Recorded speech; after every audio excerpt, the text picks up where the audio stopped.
how we gonna react to the Central Asian republics if our relations with Russia improves further. While the talk of S-500 coming in is very strong, talks of Su-57 coming in is very strong, and relations are gonna be stronger by the day. This need not be related with what President Trump says or what America feels. Our relations with America with respect to strategic defense or economics are between Russia, between America and us, bilateral between the two countries. So is our flight towards Singapore and UAE. Therefore, if you see the entirety, we become the central focus in providing the best options for the Central Asian republics. Brigadier Raj Purohit, to cover up the issues, particularly in view of the visit of President Putin to India and how it is going to impact our relationship with the Central Asian nations. Over to you, Brigadier Raj Purohit. Thank you, sir. Thank you very much. Sudhakarji, sir, you covered that very extensively, and I think majority of issues have come out which actually impact our relations with the Central Asian republics and how they will impact our rise towards Viksit Bharat 2047. When it comes to what you actually asked, visit of President Putin to India and impact on Central Asian republics. Let me put it in two ways. Number one, the visit of Russian president is an annual affair. It is 23rd annual meeting of the bilateral between the two countries where we meet. And this time is no different as in the previous times. What is different and new is the war which is waging between Russia and Ukraine. Number two, the tariff war which President Trump has waged against Russia and China. India is also a sufferer. And the second aspect that I wish to cover in this is how we gonna react to the Central Asian republics if our relations with Russia improves further. So point one is the impact of the war and visit of President Putin. While the talk of S-500 coming in is very strong, talks of Su-57 coming in is very strong, and relations are going to be stronger by the day. Now, this need not be related with what President Trump says or what America feels. Our relations with America with respect to strategic defense or economics are between Russia, between America and us, bilateral between the two countries. Similarly, we with Russia are on bilateral terms, and India wants to retain its sovereignty. And if we have to maintain, we are free to do that. In that context, the visit of President Putin should not be taken as we siding with Russia or we going against the Americans. If you recall statement by Mashimer, he made a very clear statement that this is a very crucial point for India. And this crucial point is the criticality of maintaining a very fine balance between India tilting towards America or towards Russia. Now, this critical, I would call it strategic balance that India has to now exhibit.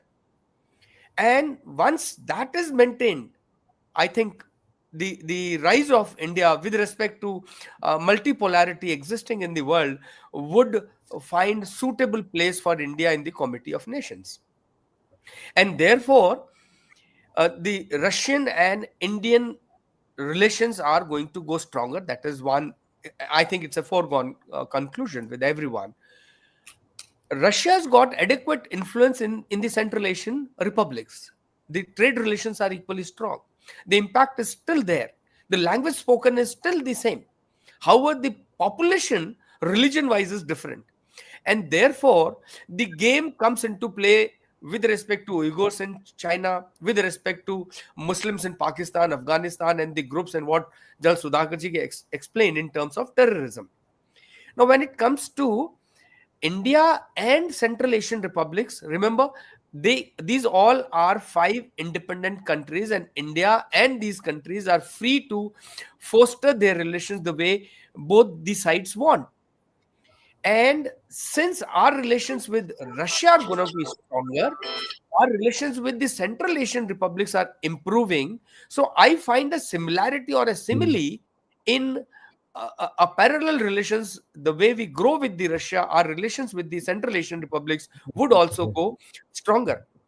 What is important in this context is, what is it that Central Asian republics can take from us, and vice versa. And when you look at the entire thing, it is the butter versus the gun. And at this point of time, both are very important. And if I look at it very sensitively into the issue with respect to the visit and our relations with the Central Asian republics, I would prefer towards tilting towards the butter. That means our economic relations with the Central Asian republics. If we continue to strengthen these relations with a strategic security balance, I think we would do a reasonable job in continuing our relations in a very balanced manner, both towards Central Asian republics and the Russian Federation as such.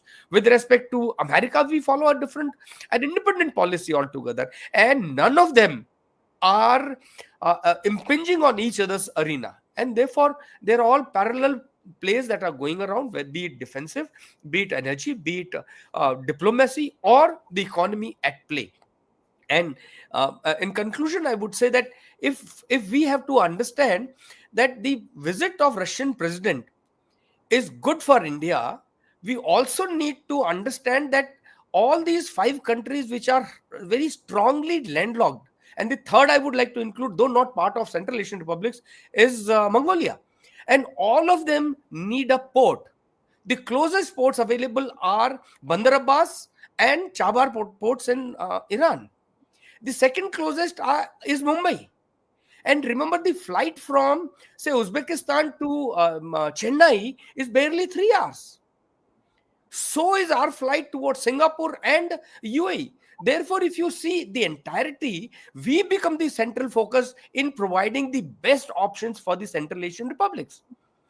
In case you want to look towards what Janab Bhakarji said, and the BRI and the multimodal transport systems that are available, remember the minimum distance to a port in China, whether it is Guangzhou or east of Shanghai, it is 4 to 5,000 kilometers.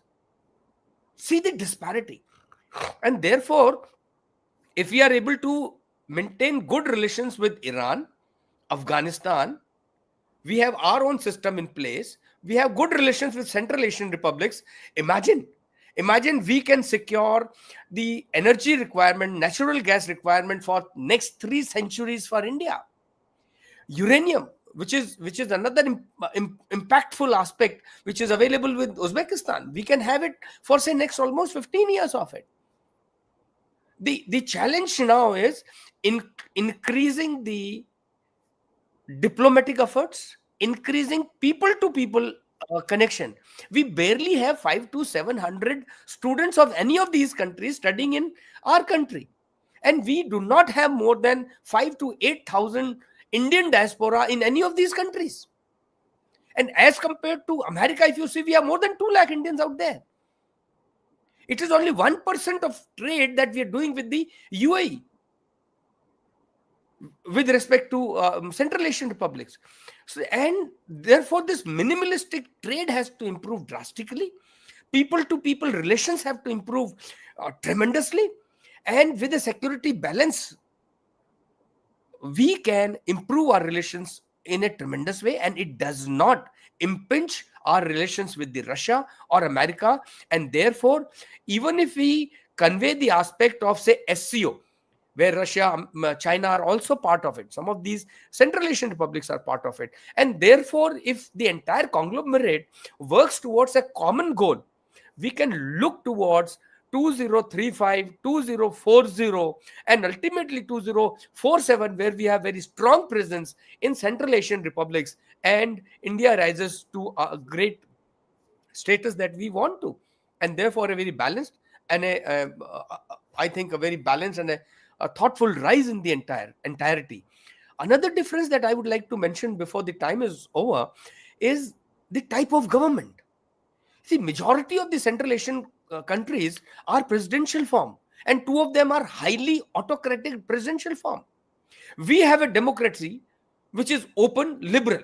Uzbekistan, Kazakhstan are the countries which are acceptable. And therefore, increasing our relations on that pattern, I'm sure would be welcomed by them as well. And therefore, I see a very positive association of visit of President Putin to India and our increasing, improving relations with the Central Asian republics. It is only the political willpower of India that can take the relations to that far. Thank you, sir. Over to you.